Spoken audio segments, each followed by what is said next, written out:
My Stitch Fix is here. I am so excited. I ordered that as a treat to myself for having a job this year because I was so terrified that I was going to be let go. And now I'm working from home, so I don't really need clothes, but I should probably start wearing clothes and not workout gear so that I feel good. Well, I already feel good. Workout gear is pretty comfy, but yeah, we'll see what's in the box. I'm excited to look. All right, this is the first top, which I love just because it's like just a pull-on t-shirt, super comfy, but it's like, I don't know if you can see it very well, but there's like kind of a decorative, I don't know, cutout thing. I really like this.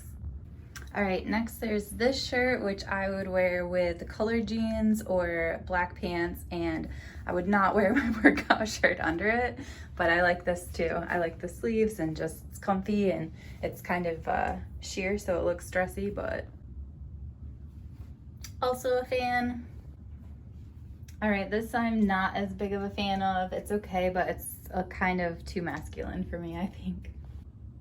And these are the earrings that were in there. So for lunch, I'm having some rice and beans that I made yesterday, and I mixed them with some taco seasoning. And I'm just gonna add some lettuce, peppers, onions, and salsa.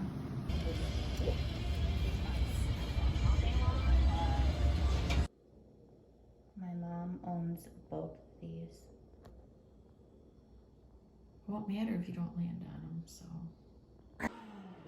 I landed on Boardwalk with a hotel 3 times. I survived 2 of those times. My mom won.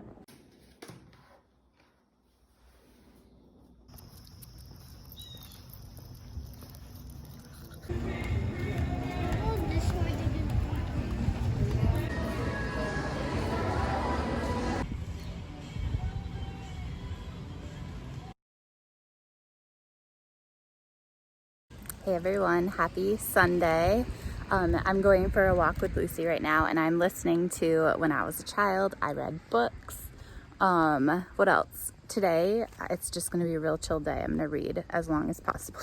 I finished a really good book yesterday. I forgot the name of it, but it was basically the nonfiction account of the Nickel Boys.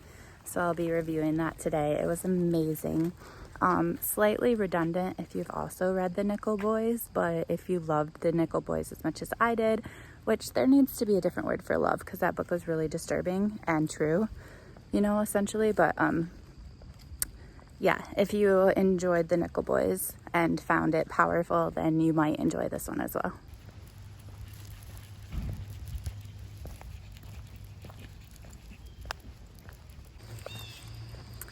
Okay, so Marilyn Robinson is saying in this essay, like, how can you read Scientific American or hear any science news and not believe in God?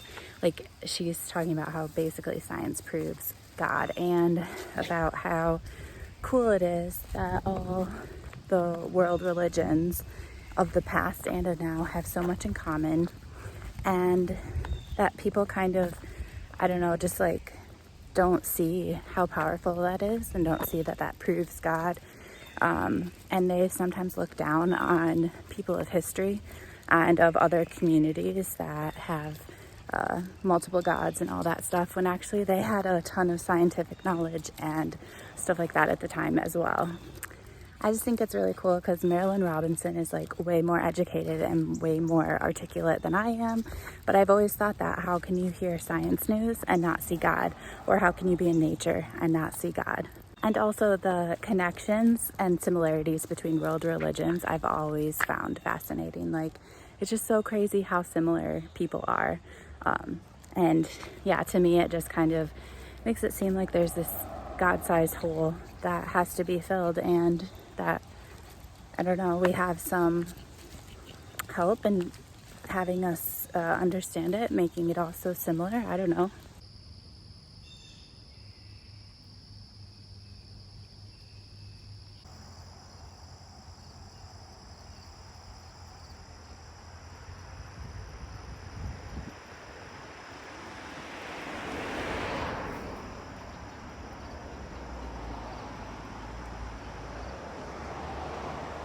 Lunchtime.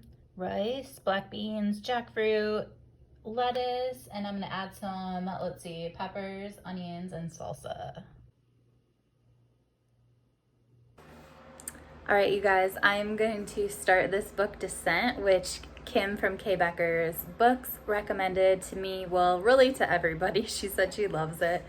And basically, I think it's about this family that goes on vacation, and their two teenage kids like kind of go on a run slash bike ride in the morning, and only one of them returns. And yeah, so it's a mystery, and Kim said it was really like literary and well written, so I'm excited to read this today. Ah, it looks so good. You looking outside? You can stay there.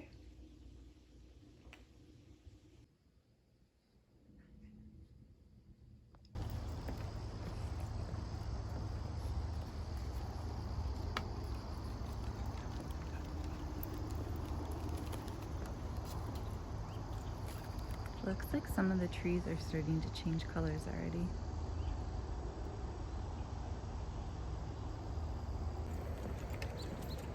It is so cold today. I have a sweatshirt on.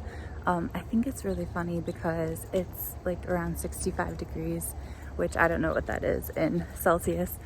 But if it was this temperature, like at the end of winter, like springtime, people would be out in like shorts and all this stuff. And now if it's the same temperature after summer, people are like, oh my gosh, they're ready for their Ugg boots and their pumpkin spice lattes and their sweatshirts.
All right, you guys, I don't know what happened, but I'm ready for fall. I think it was that I needed to wear a sweatshirt this morning and it all of a sudden got me into fall, like, readiness. I'm so ready.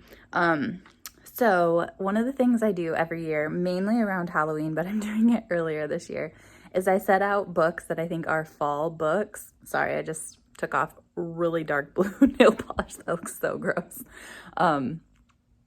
And so those are like more like mysteries, true crime, whatever. So I'm going to show you what I have set out, and I haven't put out Halloween decorations yet because it's still August, but I really want to. All right, so this is my little pile of fall books. I have S, The Institute by Stephen King, The Woman in the Window, The Little Friend, The Crow Trap, which is the Vera, like it's the first book that has Vera in it and that that TV series was based on. And then Midnight in the Garden of Good and Evil, which I thought it was so funny that Doris just read that one. Helter Skelter, Dance Macabre, I'm not sure how to say that, but it's a book by Stephen King, and it's about the whole like horror sort of scary genre in films and in books. And then The Monster of Florence, which Doris also just read. So these are the ones that I own but have not read yet that are a bit spooky or fall-like. Okay, so I already asked this question to Jason at Old Blues Chapter and Verse, but if you have any ideas for me, let me know as well. So because I'm in the fall mood, that also means fall movies. I like scary movies or thrillers, but I don't really like like gore or blood or anything that splatters. So here are the ones that I own on DVD, which doesn't really mean a whole lot because I don't really buy DVDs anymore. But these are some of my favorites. So if you want to, listen to my favorites and then tell me what else I should read. And by the way, or not read, watch. And by the way, Silence of the Lambs is one of my ultimate favorites. And for some reason, I don't own it. I have no idea why. How did that even happen? I don't know. Okay, so Silence of the Lambs, The Sixth Sense, Dream House with Daniel Craig. Daniel Craig is just amazing in anything. The Orphanage, The Shining, Psycho, only the original because I think there was a new one that's probably too gory for me. What Lies Beneath, I can do chocolate syrup better than real blood, and the others. So if there are any creepy sort of movies you think I should watch, let me know because I'm full on fall mode. Okay, so technically today is my day off. However, I do want to do a little bit of work. We have today off basically because if we got PD done over the summer, then we didn't have to come to work today. But I made these little things for my kids, which say we're gonna have a whole lot of fun this year. And then I got them a little donut eraser to put on it and a pencil. So I'm gonna put those together right now while I watch YouTube. All right, this is what my student gift looks like. They're gonna pick them up when they pick up their Chromebooks on Wednesday or Thursday. And I really wish I could take that donut out of the package because it would look so much nicer, but it didn't really stick as well. So that's why it looks like that. My purple carrot box is here. Lyra must be checking it out. Lyra, you gonna check out the purple carrot box? So all of this is vegan. It's really, really expensive. That's why I rarely do it. This week I got kimchi quesadillas and I got, hang on. Barbecue tofu bowls. And then it looks like I also got, I don't know where it is, but I got some sort of sweet potatoes. Caribbean sweet potatoes. There it is. Caribbean sweet potatoes.